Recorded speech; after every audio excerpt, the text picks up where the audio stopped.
How can socially conscious people like us, how can we fix our broken financial system that currently favors big banks and powerful corporations to a democratic system that looks out for us average American citizens without using divisive political action? This is the question we ask on the Crowd Effect podcast. I am your host, Paul Lovejoy, activist investment advisor at Stakeholder Enterprise. There is nothing that I say that is original. Probably not, anyways. Everything that I have said has already been said before. And I've been practicing this thought, this belief of nothing is original for about 7 years, mainly to bring some humility into my life. Uh, for most of my life, I had an unchecked ego that has gotten me into a lot of trouble, and I've recognized that. And so now I'm working on it with this new belief of, I guess it's not so new. I've been working on it for the past 7 years or so, but of believing that nothing that I say is original. Um, Now, this point was recently hammered into me even further just a few weeks ago when I was listening to a podcast where someone was saying that free will is an illusion. And they're giving their reasons why, and I was mostly agreeing with it, but it did lead me to a thought. Well, that that was, you know, we do have the only time we do have free will is when we are challenging our own beliefs. And I was, all proud of myself thinking, "Oh, wow, what a brilliant thought that was," and but then I remembered this belief I've been practicing that nothing that I say is original. So I go to ChatGPT and I type, "Who said the only time we have free will is when we're challenging our own beliefs?" Then, sure enough, someone else has said that. It turns out it was this guy named William James, and he is credited to being one of the founders of modern psychology in the United States. And he said this back in 1890 or so. So, it just makes me think about how we're all standing on the shoulders of giants, of the people that came before us, of all the lives that have lived, that have learned, and that have put it into books. And we have learned from those books, and then we write down our own books, and so there's this stack that's been happening for really thousands of years. All this knowledge, with going back with philosophers and all this thing, and it's progressing humanity. And now that we have this AI is becoming a reality, Chat GPT, we can even further stand on these shoulders and get a better idea of how we can create new knowledge for future generations. So, when it comes to fixing our broken financial system, um, I'm not the one who is created what's out there to fix it. There are people who came before me that have saw that, hey, there is a huge problem. Our system isn't democratic.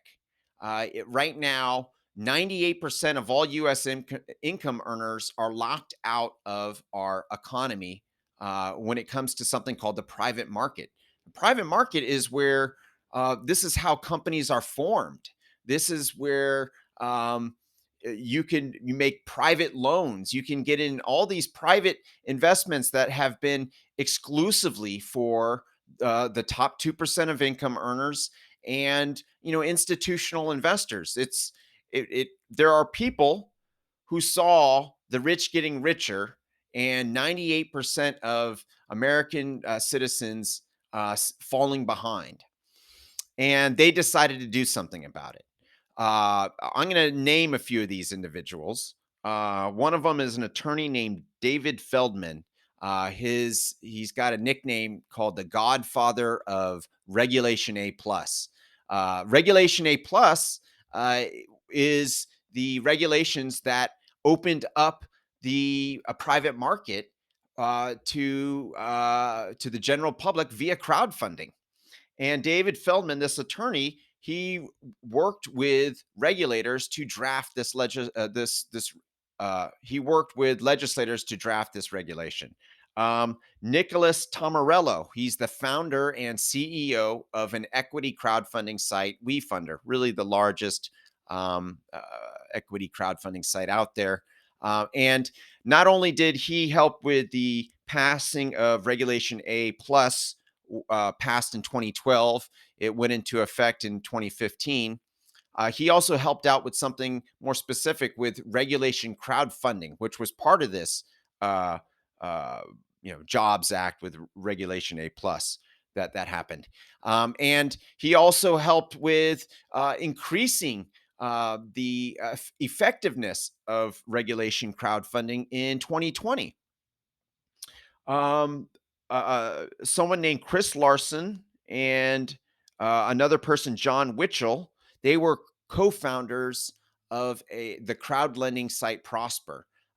They saw that a way to cut out financial institutions by having people loan to other people. They created this platform for peer-to-peer lending, the first of its kind in the United States, and specifically because they saw this as a way to cut out financial institutions, as a way to redistribute wealth that would have gone to big banks that now can go to private individuals, anybody, not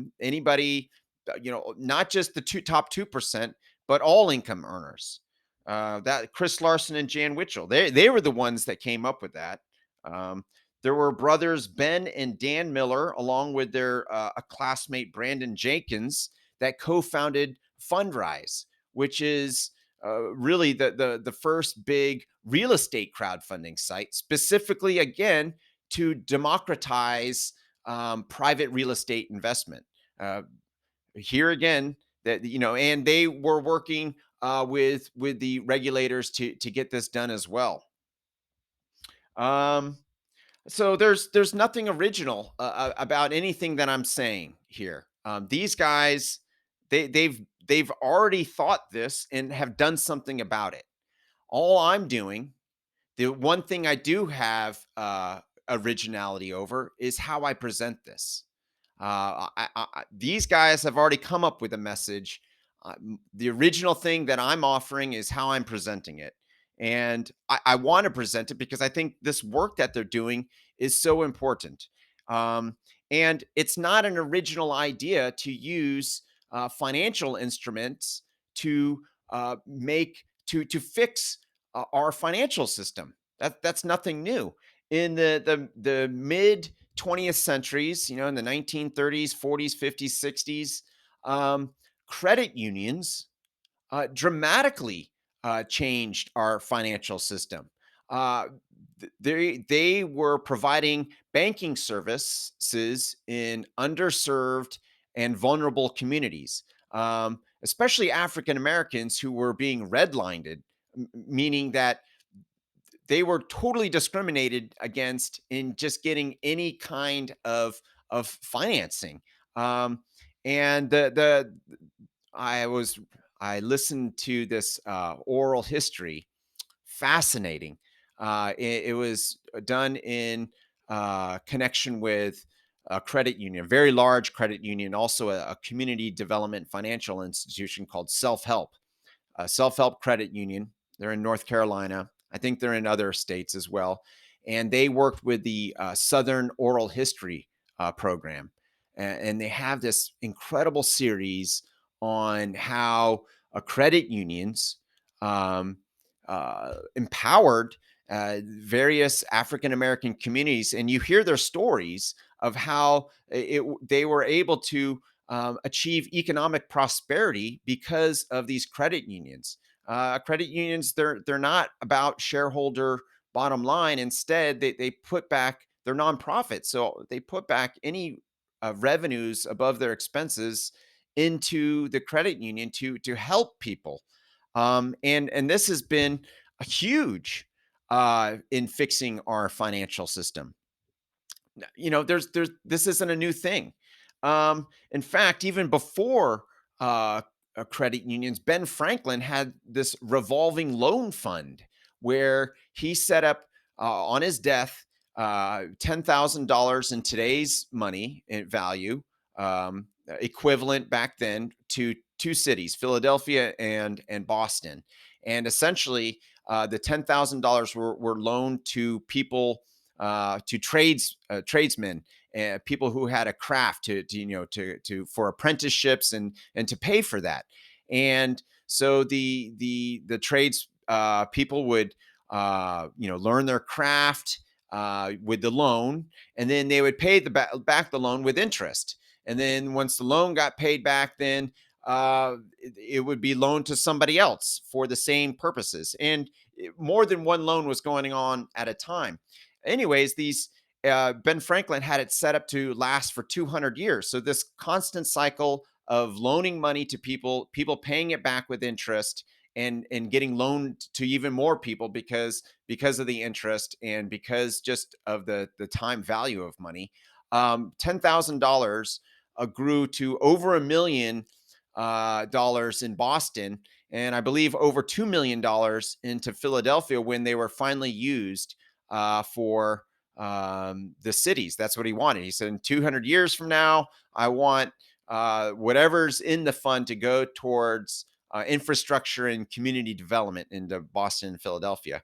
And they killed it. I mean, one guy did that, provided over $1 million to Boston, and this was back in, I don't know, 1980, something like 1990, maybe.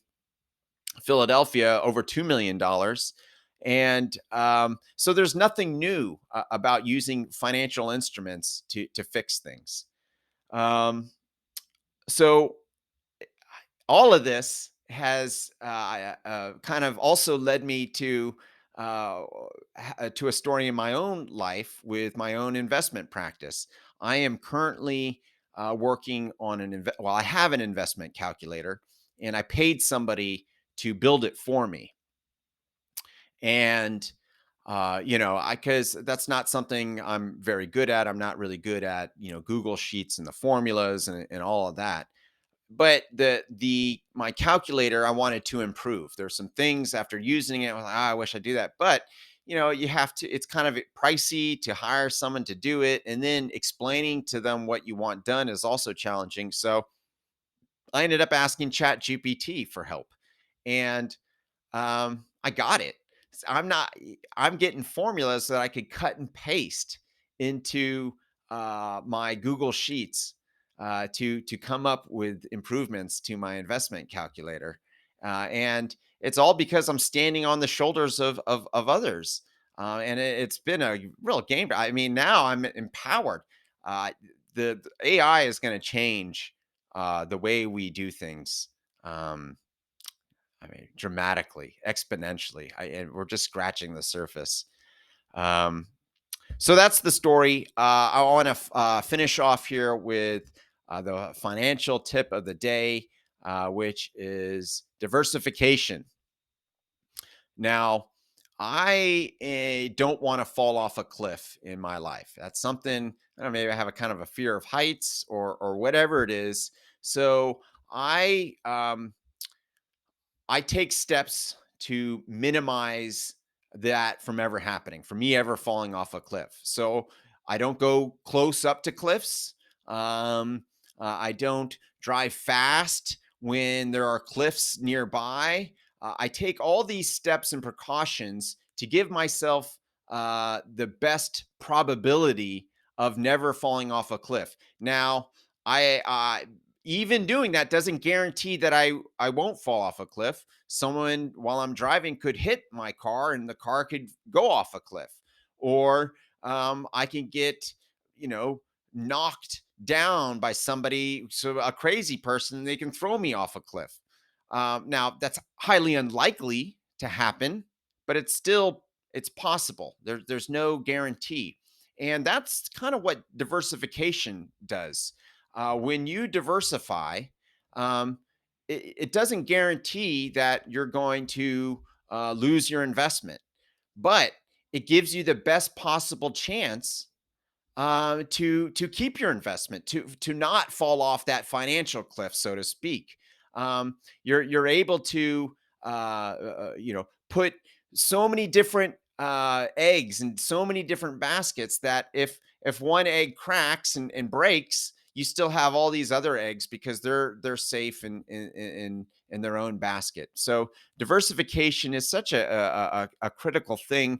It and you know Powerful banks, big banks, they use diversification because they know the statistics.